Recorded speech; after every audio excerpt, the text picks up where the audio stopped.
Hello and welcome to another update video about Ethereum. So continues to be, in basically overall sideways movement. If you zoom out a little bit, even though we climbed a little bit since yesterday, the movement is still sideways. We're still caught in the range and it's just moving, sort of between support and resistance. As I said before in the earlier video today, what we need to see is basically Ethereum follow the structure here.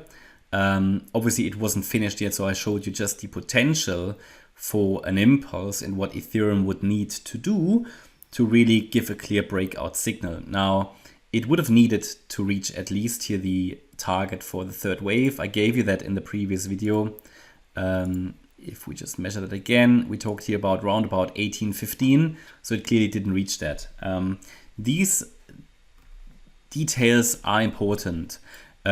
While it makes the impression here this could be a 5-wave move, nothing stopping me to label it like that. It would possibly even be a valid impulse, to be honest. It failed to reach ideal targets, and that makes it overall questionable. And I don't want to label it then prematurely as an impulse, so I'm going to take that off. It basically overall, the failure of reaching 1815, which it should have reached with this high, where it only reached 1788.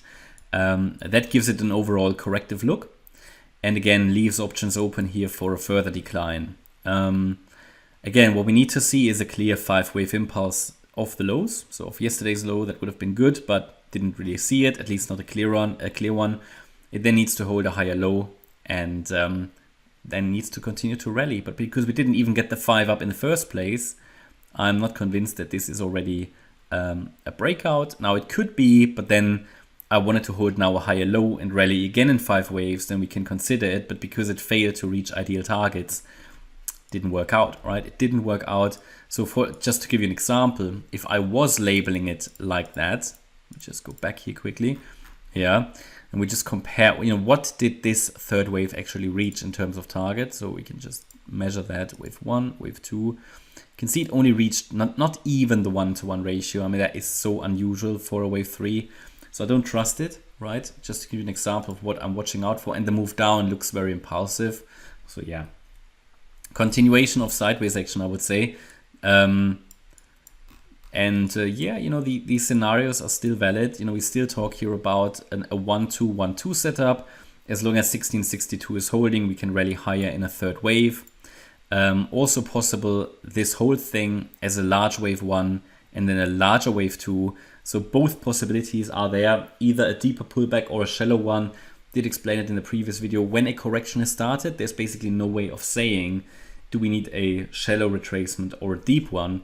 We certainly have the likely possibility for both in this scenario. It's a bit of a weird situation, but then I can tell you very clearly, and it's a very, very simple statement, as long as we're holding down here the key support for the deep support scenario at 1472, the trend is higher. The trend is up, we can focus on higher, and then the question is just how to put a strategy around it. I did mention many times, scaling in as an option. If it comes down quite a bit more, I will start to scale in again for ETH. If not, because then the situation is a bit too unclear for me. But that's sort of the story really. And as long as it's holding 1472, clearly the trend is up, and we can really focus on getting towards $2,000, $2,500, maybe even more in the next rally. And that all seems very reasonable. It all seems within reach. Also Bitcoin, for example, we talk here about 35K, 40K plus, maybe even within the next few weeks, as reasonable, as long as support levels are holding. Of course, if those critical support levels are failing, as in this example here, if 1472 is failing, we have to look at a deep pullback. But even then, it probably is the case that we come back just in a deeper wave 2. Then I'd be looking at a reasonable support level around 1330, the golden ratio, before we then can start again. And it's really only for ETH below 1218 where I would look again at key as new bear market lows as very likely, right? So yeah, this is unfortunately the situation. It is ongoing sideways action. There isn't even an update I could give you on the lower time frame. So this could even be all sorts of different stuff. This could maybe even be a large triangle, but at the moment I'm counting it off the wave 1 high as an A wave, a B wave, and a C wave. So let's see if we need another low. Because what could obviously happen is that where we had the 5 waves down, yeah, to highlight a possibility that the C wave could be complete. Obviously, never called out the bottom here yet, but certainly we have, if we have a corrective structure complete, we need to be watching if the price can rally impulsively into the other direction. It so far failed, in my opinion, yeah. So this could have just been the wave 1 of the wave C. Maybe here now a wave 2 of the wave C with a wave 3 rally down coming of the wave C, then a wave 4 and a wave 5. And this would then complete this wave 2. So, you know, it can always extend out. And I think we just need to be patient until we see action. Typically around this time, maybe a little later, you tend to see some volatility towards the end of the weekly candle.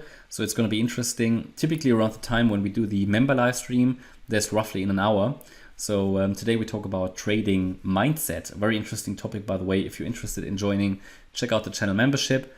But then, yeah, hope you like the update about ETH. Certainly more interesting times will come.